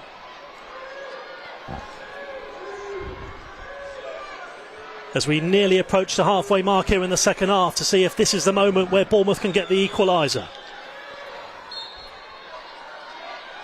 Greenwood to take. Oh, and it's not a bad ball either. Johnson was there at the far post. Really good ball, and Neil was right. A consistent delivery into the penalty area, and that could really have caused some problems, and it did cause some problems, but it could easily have ended up in the back of the net. And this time he's going to run over to that left-hand side, Greenwood, to take the corner once more. Johnson, the substitute, in there again himself. So too is Hill, Stevens. So too is Francis. See if they can get the equaliser on this occasion. Greenwood this time, not that time on the near post. Not so good, that one. I remember he went to Weymouth on loan, and bearing in mind 17, 18, you're turning up in a National League changing room, and he started taking their dead ball free kicks, playing with men, experienced men, and he's gone in there with the confidence. Said, well, I'm a dead ball specialist, and ended up taking their free kicks and corners and whatever. They're really impressed there. Here's Sadie. Johnson wants it in the box. Sadie. Good play from him. That gets the crowd on the feet. Oh, nearly up towards Costa Gonzalez. Again, gave the crowd something to cheer about there, though. And how on earth did he do that, Alan? That's a terrific play to actually get the crossing in the first place from where he was a few seconds earlier. Yeah, Dom showing that agility and ability to wriggle past opponents, and was unlucky. He just needed a little bit more on the cross to find Michael at the back post. There's a lovely little ball over the top from Ferdy Oko. I've been really pleased with Ferdy tonight. I feel he's got about the pitch well. He's taken up good positions. He's used the ball well, and when he's on it, Ferdy, he can be a real handful. Very dynamic, a little bit Yaya Toure like in the way he moves. Here he's receiving. Hopefully he doesn't. There you go, competitive. Thought I was going to get the old Neil Perrott commentator curse going on there, and but again he's competitive, Ferdy, as well, and he's a great lad, and I'm pleased to see him back in a Bournemouth shirt tonight and doing well. And he spared your blushes there with a good challenge. Yeah, he did, yeah. Excellently there. So another substitution to be made, this time for Derby County, who are about to make their first substitution of the night, and on for them is going to come Gruel Pollard, and off is going to go Clark. By the looks of things, he's going to walk over towards the far side. So Gruel Pollard comes on. Another look at the goal from earlier. That one just ended up in the back of the net. That's inside the first 7 minutes earlier on. Just going back to Ferdinand Oko, Alan, Truro City, Southern League, School of Hard Knocks. What's he gaining there? Everything you just said, really. He went there for a game or two last year, and then a club nearer to home where he's from. I think Haringey Borough we sent him out on loan at towards the end of the season, so he got probably 5 or 10 men's games before the end of last season, and now he's done really well at Truro. They've been really pleased with him. So they looked after Ryan Bevan really well last season as well. So Carl Fletcher's our loan manager's formed a good relationship with them, and long may it continue. Here's Low Everton with a cross, though. It's Hawkins with the header. Decent header. Dennis did well there, though, positioned himself well. Decent cross from Low Everton, who's looked dangerous all night as well. Little chip into the box there. Harry Hawkins with the header. Save from Dennis in the Bournemouth goal. 22 minutes left. Here in the Premier League Cup, Bournemouth against Derby County in association with Esset. Here's Stevens. And Hill finds a bit of space to play it out towards Costas Gonzalez. Hill on the run. Johnson wants it, might find Johnson, doesn't quite, finds Hawkins instead. Throw to Bournemouth. Did everything right there. Michael da Costa Gonzalez held the ball up, waited for James Hill to overlap. Perfect ball into him. Just lacking someone in the danger area there to get on the end of it. Yeah, encouraging to see from James Hill. Obviously not his most natural position at right back, but yeah, timed his run well, and he's obviously taking his throw in the moment. And towards Burgess. Sobolski. Kelly wins the free kick. And that will play into Derby County's hands, who lead by that 1-0. So Camis Stuttle, Kingsley Wellings, Lewis Brown on the substitutes bench. You expect any of those to come on at some point, do you think, Alan, in the next few minutes? I've seen Coops talking to Max Kingsley Wellings, who's one of our centre halves. Very capable playing out, wants to defend as well, a good learner, and like I say, comfortable on the ball. And Coops might be thinking, I don't know, maybe of changing shape to get him in, and he's a threat from set pieces as well, is Max. So Coops spoke to him a couple of times, I've noticed, so he's going for a bit of a rigorous warm-up. So as I speak, I think Lewis Brown's been called back, so he'll give us energy in midfield for sure. Lewis Brown about to come on here.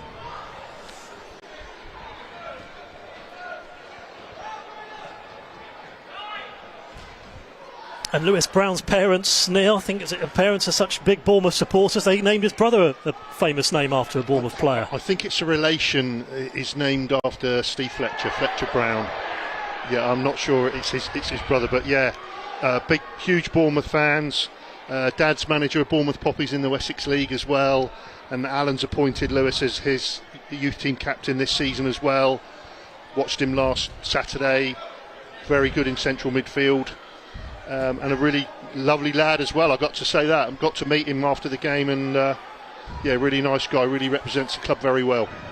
And I wonder how many people in the world have been named Fletcher after Steve Fletcher. I think that's the only one, Ian. I don't think there's any others. You'd be surprised, wouldn't you? No, one's enough. It's incredible. But, certainly a Cherries legend. Here's Greenwood. I think Neil just said about Lewis Brown, he epitomised everything we want from our young players. Extremely respectful, driven, hard-working, physically looked after himself, very professional for such a young player. And like I say, he's been with us since he was 9 years old, so I hope he has impact here. He's scored a lovely goal for us in the FA Youth Cup against Leicester City last season, shooting towards the North Stand, so let's hope there's a moment to come from him here as he replaces Marcus Dawes. Yeah, Brown on for Dawes. Your thoughts on Dawes today, Alan?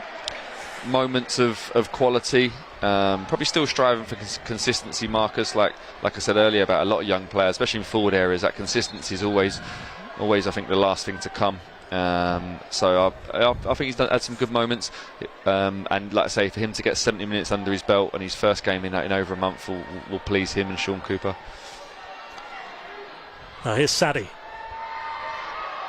Great run from Sadie. There's a couple of options in there as well. Nearly found Burgess. Oh, unfortunate in the end. He's really looked lively today, Sadie. Just couldn't quite find that final ball. was Burgess was running into the edge of the 6-yard box there. Great play as we watched that again. Took around a couple of players. And then good defending as well, though, from the attacking midfielder, Ola Ibrahim, to get the ball in the first place. And now it's a goal kick. There's another box of tricks like Josh Papula on this side was. Dominic Sadie got that assist in the Carabao Cup game against Norwich with a great cross there. Like you said, it's just that final ball. If the final ball can find someone, then we've got a chance. Yeah, just trying to work out the substitution. Lewis is a central midfield player. Marcus was playing wide. Looks like maybe Dom Sardi's gone left wing and Lewis has taken his position. And Costa Gonzalez has done well there again to win the ball back from Da Costa Gonzalez. 2 substitutions made then so far for the Cherries tonight. Here's Cebulski. Tackle from Burgess. Da Costa Gonzalez. Ibrahim. Da Costa Gonzalez. Free kick. Cebulski is going to go into the book. Yellow card. And he can't have any complaints about that one. Yeah, naughty, stupid tackle from Cebulski. Seemed unnecessary, and now it's given Bournemouth a decent free kick in a decent position here. Considering he probably wasn't particularly going anywhere, he'd have had to have played it back, wouldn't he? And maybe started back from the halfway line. As it is, Bournemouth have got a free kick in a very dangerous position, and it's that man Greenwood to take again. Here's Da Costa Gonzalez making his way into the box. Burgess outside the penalty area. Hill and Stevens the furthest over on that left-hand side. Francis is in the middle of the 5 in that line.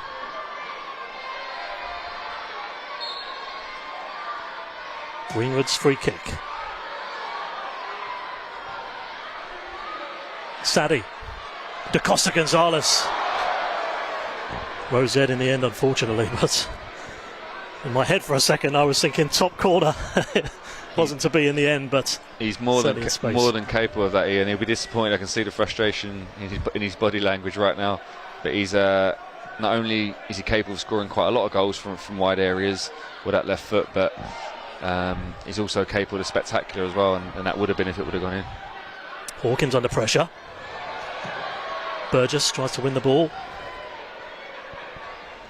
Cebulski. Ibrahim. Derby looking for that second goal that would really seal the 3 points here. It's a group match, so it's a 90-minute game tonight. Johnson. Then Haig goes deep. We've seen him make a couple of surging runs, but this time he gives it away. And there Stevens comes forward to a midfield position. Johnson to his right. Can he find him? He might go in alone. Oh, what a goal! Well. Jack Stevens from the halfway line. He just kept going and going and going. Superb finish. Cherries back on level terms with 14 minutes to play. Bournemouth 1, Derby County 1. What a goal. That's what Jack Stevens in the side for. To step out of defence, drive and create a 3v2, and a lovely finish showing his quality with that strike into the far bottom corner off the post. And he chose the right option and clinical with that finish. And pleased for him on on what will be hopefully his first 90 minutes for the club. Did really well there, because the guy certainly, it was a cynical foul. He tried to chop him down and he rode that. The 2 guys either side of him as well helped create a bit of space. And the further he got, the closer he got to goal, the more he was going to have a go, and he did. And what a finish as well. It's a striker's finish from a central defender. And you could tell, couldn't you? He was thinking about playing it wide, and then he thought, couldn't quite believe how much space he got. Why not have a go? And there you go. Jack Stevens on the score sheet there, bringing Cherries back into the game. And really, you'd say it's deserved, Neil, because there's not been a lot in it between these two sides at all. I think it's been deserved. I mean, I know I'm biased, but I think we had some chances in the first half. You've seen the blocks, it's hit people. I think 1-1 is a fair reflection of the game as we stand at the moment. Hill looking to make things even better here for Bournemouth. Da Costa Gonzalez.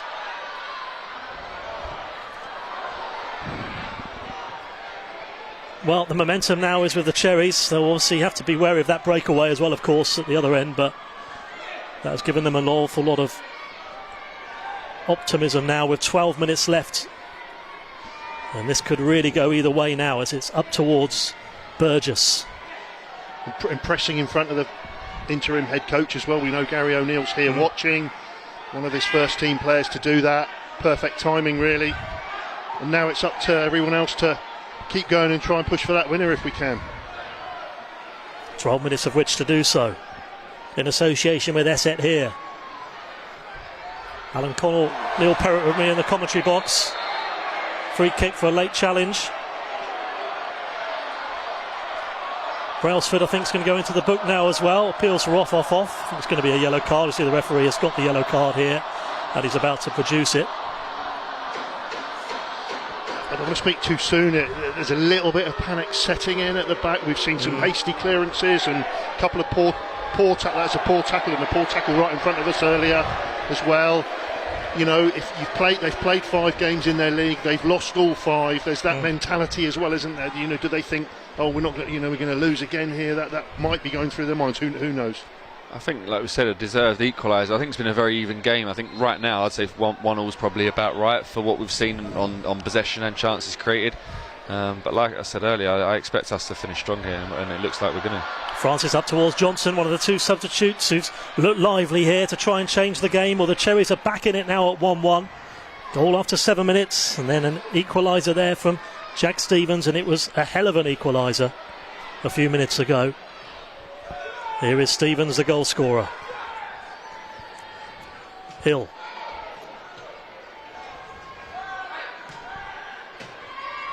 Da Costa Gonzalez, Burgess.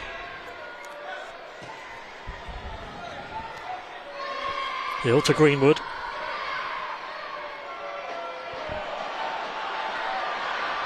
Brown. This could get better for Bournemouth.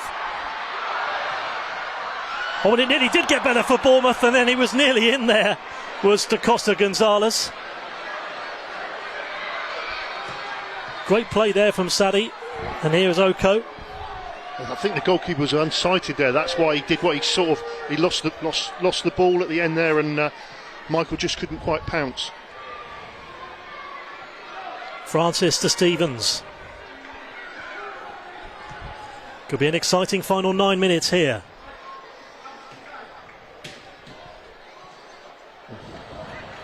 Da Costa Gonzalez wants the free kick, looks at the linesman, not given. I think it probably would have been soft, to be fair. Here's Derby County. Kelly. Sobolski plays it back towards Solomon for the Rams.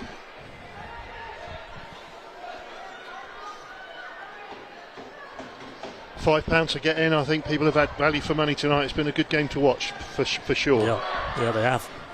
I think it just re-emphasises, Neil, what I and many others at this club already know, that when it comes to us competing with the top academies and the Category 1 academies, more often than not we always do, and that's credit to, like I say, the mentality of the players and the work ethic they've got, and the moments of quality that have showed again tonight. And I think it's been another good advert for us as a club, and also for our academy. And like we said, we've got big plans of what we want to do, where we want to go.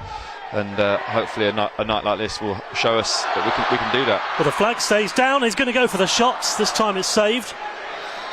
Good play there from Brown, who's again looked good. Lewis Brown on the left-hand corner of the penalty area. That's time straight towards Harry Evans in the Derby County goal.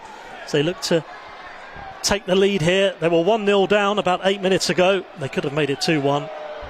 8 minutes left to play of normal time, and still it is all Bournemouth. But still they need to be wary of that breakaway, as spaces may start to be created slightly down the other end. But even so, that momentum, and the ball is just sort of falling to Bournemouth at the moment as Brown goes in field. Here's Oko. Oko out wide. Here's Hill. Line of 4 on the edge of the penalty area, including Johnson. Here's Da Costa Gonzalez. Stevens. And in possession for the Cherries. selfishly, I like to talk about player development. With Michael and Neil, you were at the game 9 months ago at Exeter when he scored them 2 goals in the FA Youth Cup. Players, especially young players, can cramp quite often. We're 85 minutes in nearly, and he's not cramped, and he's played 90 minutes on Wednesday. He's run his socks off tonight, and again, that's credit to the physical programme that we've got in the academy, headed by Ben Bradley, our head of sports science, and Elliot Whiteside, under 21 sports scientist as well. It's always been a feature of us from the Eddie Howe days to the Scott Parker days, and still now, that we want these players to be as physically strong and robust as possible. And delighted to see Michael do what he's doing. There he is. And given away. Here is Da Costa Gonzalez. Johnson to his left, Burgess to his left, tries to go it alone. Sadie. Peels a handball in the box off Brailsford, not given. Greenwood was running into the centre again as well on the edge of the 6-yard box, couldn't quite find him. Brailsford clears. Bournemouth are going to try again. Here's Francis. We just look so full of running. We're the team asking all the questions now. Greenwood. Sadie. Brown out to Greenwood.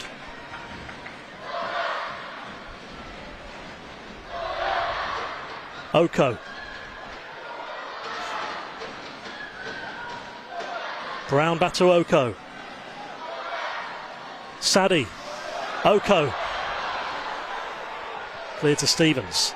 Do the 2 substitutions give you a problem tomorrow, Alan?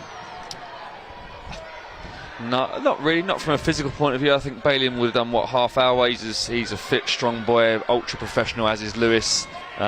So no, I don't. As long as the game ends well, touch with no injury problems, then they'll more than likely start in the morning. So it's Canford Arena, 11 o'clock. Yep. At Cheltenham Town. Yep, it is. So anyone's welcome. Free entry. Obviously, no first team game this weekend, so any supporters would be more than welcome. So it's Francis for Bournemouth to see if they can create some late drama here. 86th minute now. Brown to Sadie.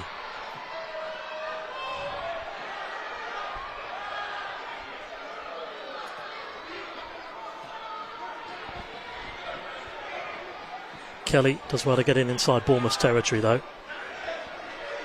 But a vast majority of the last 10-15 minutes really has been in Derby County's half. And is Oko on the ball, who's been excellent really as the match has gone on. It feels like he's grown into the game as Bournemouth looking to surge forward here with Burgess. Johnson in front of him. He might go it alone as well. Greenwood might shoot. He does shoot and he scores! The comeback for Bournemouth is possibly complete. From 1-0 down, it's 2-1. We know he can hit them. And my goodness me, can he hit them? Bournemouth go 2-1 up here in the Premier League Cup with 4 minutes left to play. Well, you can see what that means. The crowd, the crowd have been superb all night, and Ben Greenwood's just given them exactly what they wanted. The fans behind the goal, they're going mad there. The guy has just got an incredible strike on him.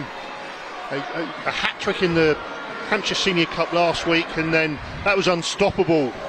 And a great surging run from Matt Burgess as well to set it up. You looked like Matt was going to have a pop himself, but it's been deserved on the balance of the last 5 or 10 minutes, maybe not over the whole game, as we said earlier.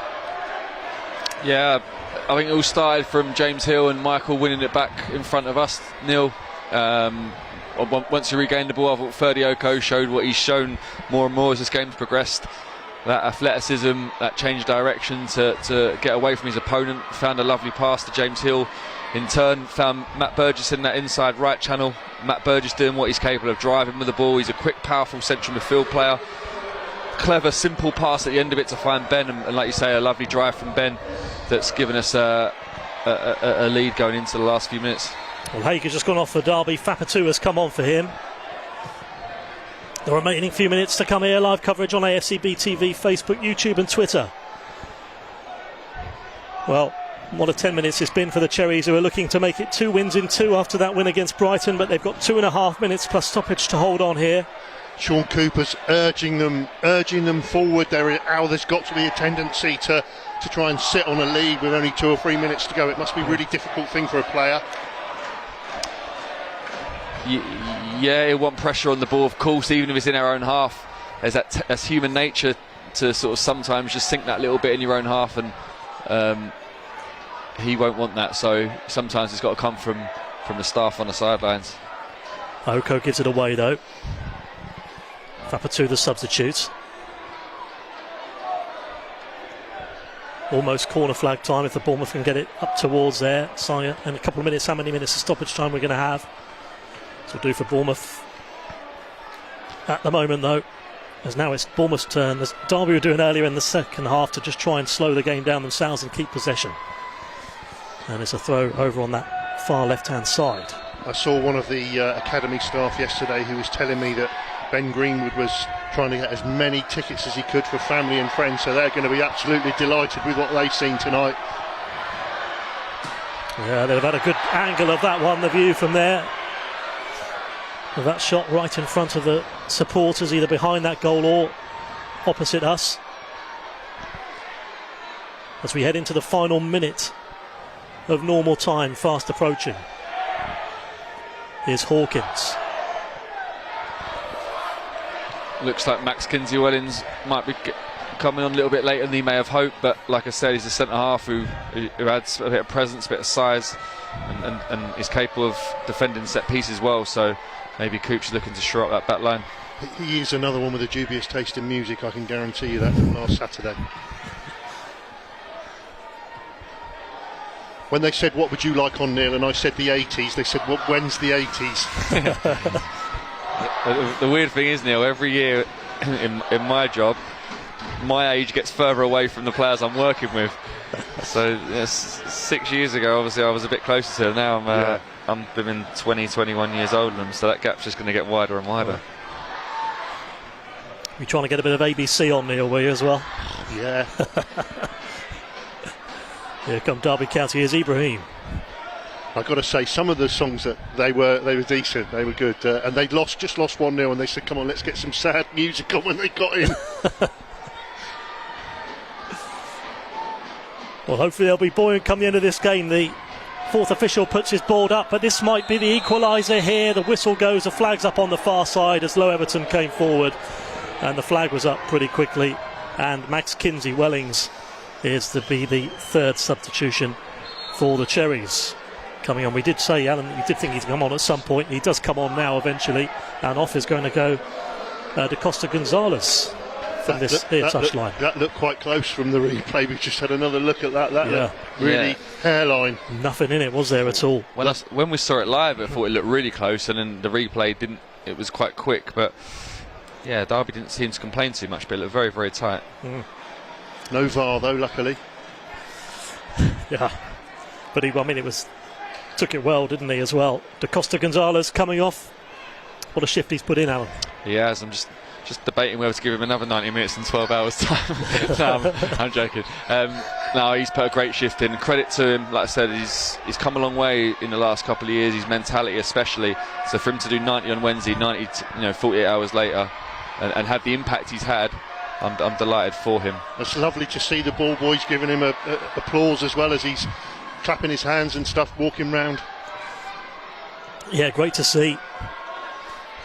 And these players are real inspiration as well to some of the youngsters out there as well, the way they're performing here tonight.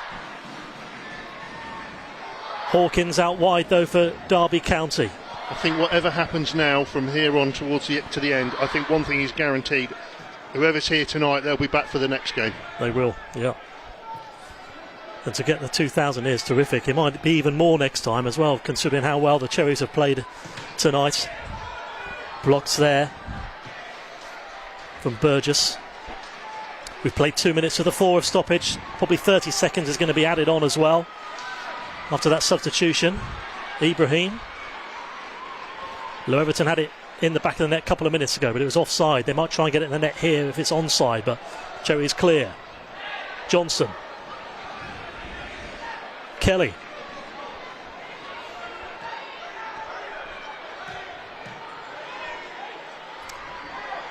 Hawkins Back to Gruel Pollard, the substitute, to his fellow sub Fapatu. Fapatu tries to switch play. He does switch play. Heavy touch though, too heavy from Kelly. Good goalkeeping from Dennis, who's going to try and tick the clock down a little bit more. And as he walks over towards that far side, he's still going to Costa Gonzalez, and the supporters are running after him. He's got a bit of a fan club going over there. I think he's about to do another lap, I think. He's loving it. Like the Piper there, wasn't there? Yeah. I thought they were going to. They went all the way from. I think they've gone all the way from behind the goal by the looks of it. Brilliant to see. He's that sort of figure and character, Michael. He's very endearing the more you get to know him, and he's eye-catching in every sense, and he's a crowd pleaser. And I'm delighted he's had that nice reception. He deserves it after his performance tonight. Well, as you're saying, high-fiving the ball boys, and on this near side being chased by the supporters on the far. 30 seconds of injury time to play, plus probably another 30 seconds on top of that substitution. Bournemouth about 60 seconds away from getting the job done here.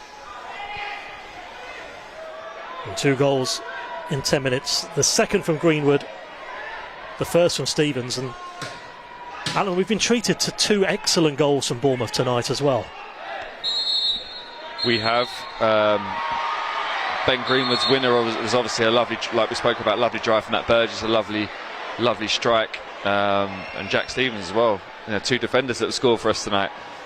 We said obviously we haven't got an out-and-out striker in our starting lineup tonight, so to have the defenders chipping in and contributing from the back is obviously really pleasing. But they've got to be on their guard now as we defend hopefully what will be the last ball of the game.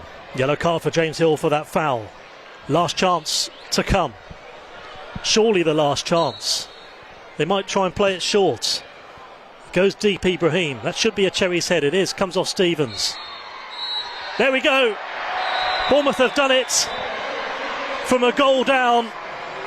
You never thought the Cherries were out of it, though, by any means. They were banging on the door, and that equaliser gave them the confidence from Stevens. And then a fantastic strike from Greenwood sealed it to make it 2 wins in 2 in the Premier League Cup. A great win against Brighton, a very much changed team from that tonight at the Vitality Stadium.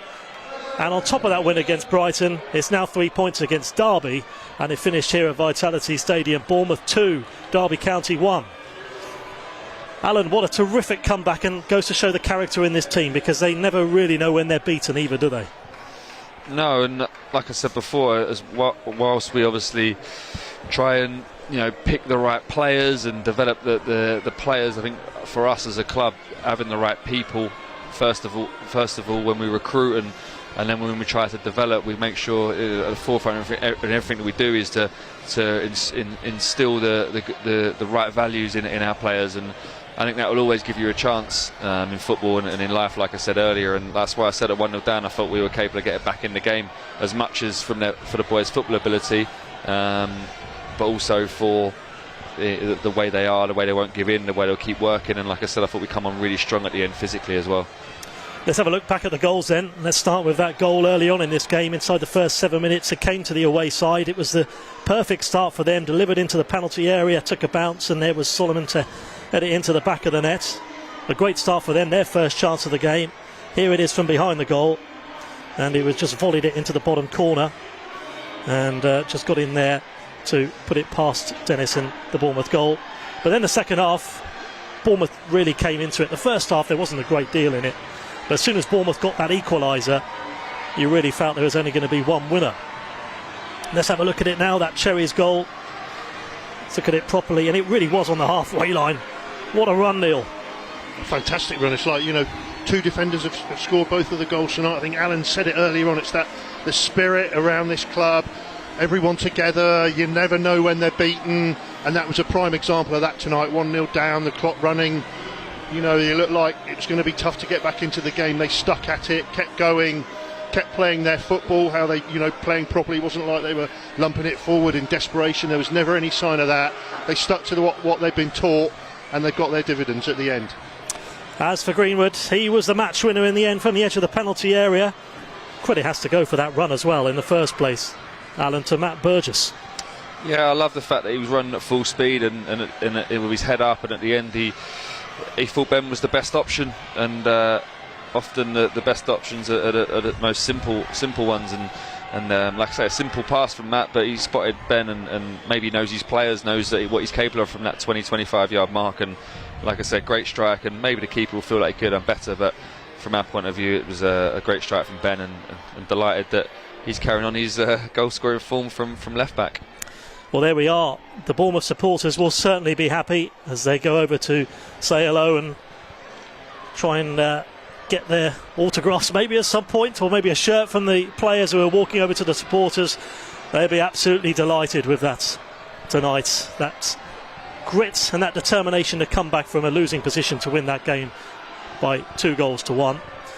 Just before we go, Alan, just another reminder, tomorrow it's the side in action, and it's a big one as well, one you're really looking forward to. Yeah, it is. We're at home to Cheltenham in the morning at 11 o'clock at Camford Arena. Anyone is welcome to come along. Entry is free, and yeah, we've got a couple of players out at the moment, or more than a couple, and obviously a couple have been involved play tonight and won't be in, so I give some players opportunity, and you'll see the subs tonight will be playing tomorrow, so that will if the supporters have liked what they've seen tonight, then there's a bit more Bournemouth action on in the morning if they fancy coming along, and if they do, their support will be well appreciated.